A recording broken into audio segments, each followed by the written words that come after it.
Salut à tous et à toutes, on se retrouve aujourd'hui pour la troisième partie du tutoriel concernant l'utilisation de l'API Twitch en PHP. Donc dans cette partie, on va voir comment récupérer les informations d'une chaîne Twitch, donc soit la chaîne Twitch de l'utilisateur qui vient de se connecter, soit une chaîne Twitch normale d'un utilisateur. Donc il faut savoir que là, je vais vous montrer pour faire cette action-là, donc récupérer les informations d'une chaîne, mais le fonctionnement est le même pour toutes les fonctions de Twitch. Donc juste avant de commencer, j'ai modifié un peu notre fichier callback.php qu'on avait créé précédemment pour transmettre le token utilisateur et le token d'application sur notre page profil.php, donc qui servira à afficher des informations. Donc, on va prendre notre classe host Twitch et on va créer une nouvelle fonction.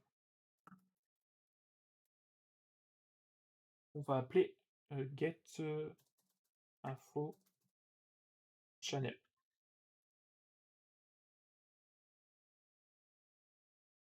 Donc, dedans, on va définir que notre lien correspond à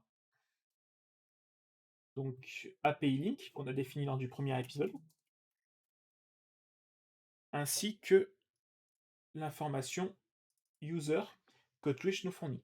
Donc si on regarde la documentation de cette fonction, on voit qu'on peut lui passer soit en paramètre soit l'ID, soit le login, mais aucun des deux n'est obligatoire, et que si aucun des deux n'est spécifié, il nous renvoie les informations dont il dispose de tokens. Donc derrière, il nous renvoie toutes sortes d'informations. Juste, il faut faire attention à l'email. Pour pouvoir l'afficher, il faut le scope user id email. Donc on met /user et on ferme. Ensuite, on va initier notre requête curl.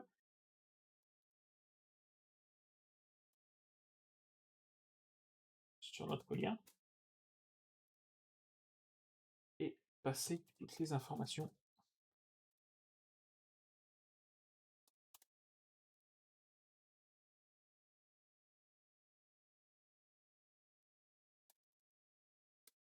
Donc on lui passe également nos entêtes qu'on a définies lors du précédent épisode juste en haut.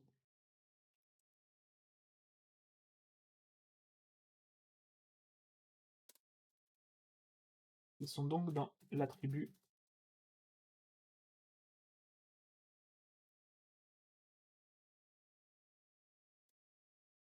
header. Ensuite, on récupère notre résultat en exécutant notre requête et on ferme la connexion.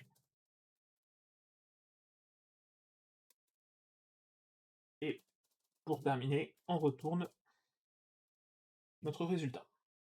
Donc dans notre page profil.php, on va envoyer nos entêtes.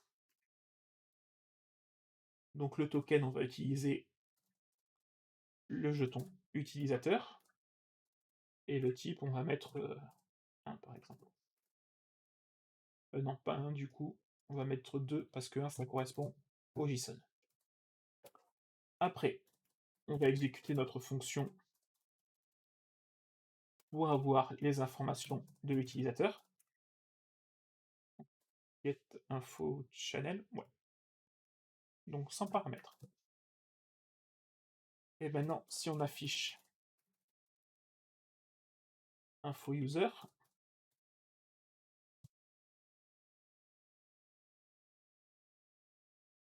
quand on se connecte,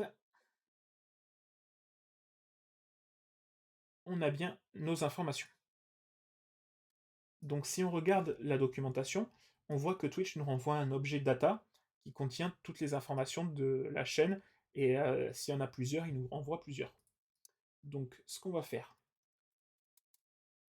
c'est qu'on va commencer par décoder le JSON qu'il nous a renvoyé. Info user. Et ensuite, comme l'objet s'appelle data, on va créer un objet qui s'appelle data, qui correspond à décoder JSON data. Après, avec une boucle for each, on va explorer chacun de ces tableaux. Donc là, pour nous, dans l'exemple, il n'y en a qu'un, mais vous pouvez en avoir plusieurs. On va stocker dans données, par exemple. Et après, on va récupérer certaines informations. Donc moi, j'avais prévu de récupérer l'idée. On correspond à données ID. Le display name, qui est en fait le nom affiché sur Twitch, parce que sur Twitch, vous pouvez avoir. Donc vous avez le display name qui correspond à votre nom affiché, et le login qui est en fait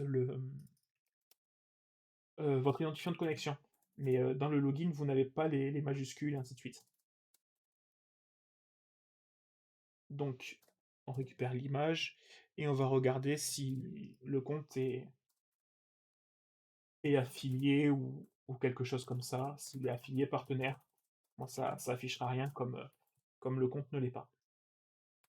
Ensuite, on va donc afficher ça.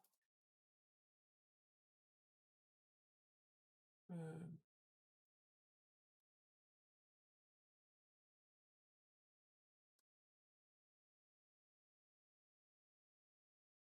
Identifiant. Donc l'identifiant, en fait, c'est l'identifiant du compte. Il est unique à chaque compte. Vous pouvez, par exemple, si vous faites une connexion avec Twitch, le stocker en base de données. Comme ça vous permet de voir si le compte existe déjà, si vous devez le connecter ou créer un nouveau compte, si c'est le but de votre application. Donc là, on fait connexion avec Twitch.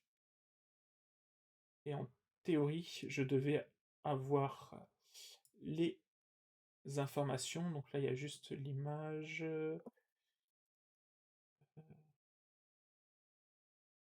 Ah, c'est parce que j'ai mis la mauvaise variable. Donc, et donc là, normalement, on a bien l'image qui s'affiche. Donc maintenant, on va faire la recherche d'une chaîne. Donc, vous avez plusieurs façons de faire.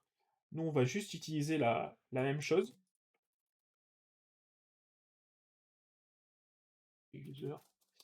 Et si on regarde donc dans la documentation, on voit qu'on peut lui passer des idées ou des logins. Donc nous, on va lui passer le login comme on ne connaît pas l'idée de la chaîne. Et qui correspond à ID.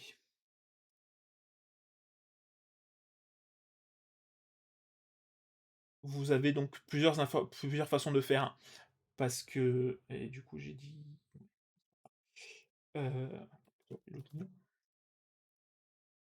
Vous avez donc plusieurs fractions de fer. Twitch a plusieurs méthodes qui permettent d'avoir ces informations. Nous, on va juste utiliser la même. Après, toujours le fonctionnement est pareil. Donc, dans notre script get info Twitch, on va lui passer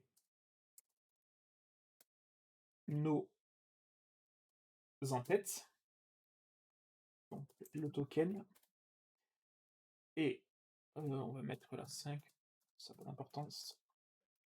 Juste pour vous montrer que ça peut être fait sans le jeton utilisateur. Donc là, en paramètre, je passe le jeton d'application. Correspond du coup à un jeton app qu'on envoie dans callback.php qu'on récupère avec token app. Ensuite, on va créer info user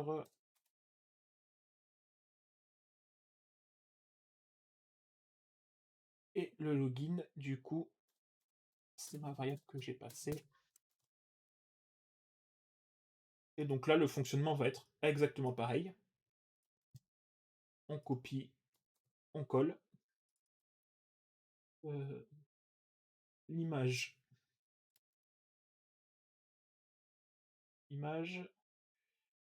l'idée, correspond à l'idée, le pseudo au pseudo, on va mettre type là. Et donc si on transfère ces fichiers qu'on retourne sur notre information, on va rechercher par exemple Gotaga, et là on a bien son image qui s'affiche, son idée, son pseudo, et qu'il est partenaire. Donc après voilà, vous pouvez avec la documentation Twitch Vous voyez, il y a énormément de méthodes. Vous pouvez faire tout ça, donc avec des scopes différents à chaque fois, mais ça vous permet d'avoir toutes ces informations et juste en éditant le code de la fonction, vous avez juste à changer le lien. Voilà, donc j'espère que ce tutoriel vous aura plu, que ça vous aura aidé. N'hésitez pas à vous abonner, à lâcher un commentaire et un like.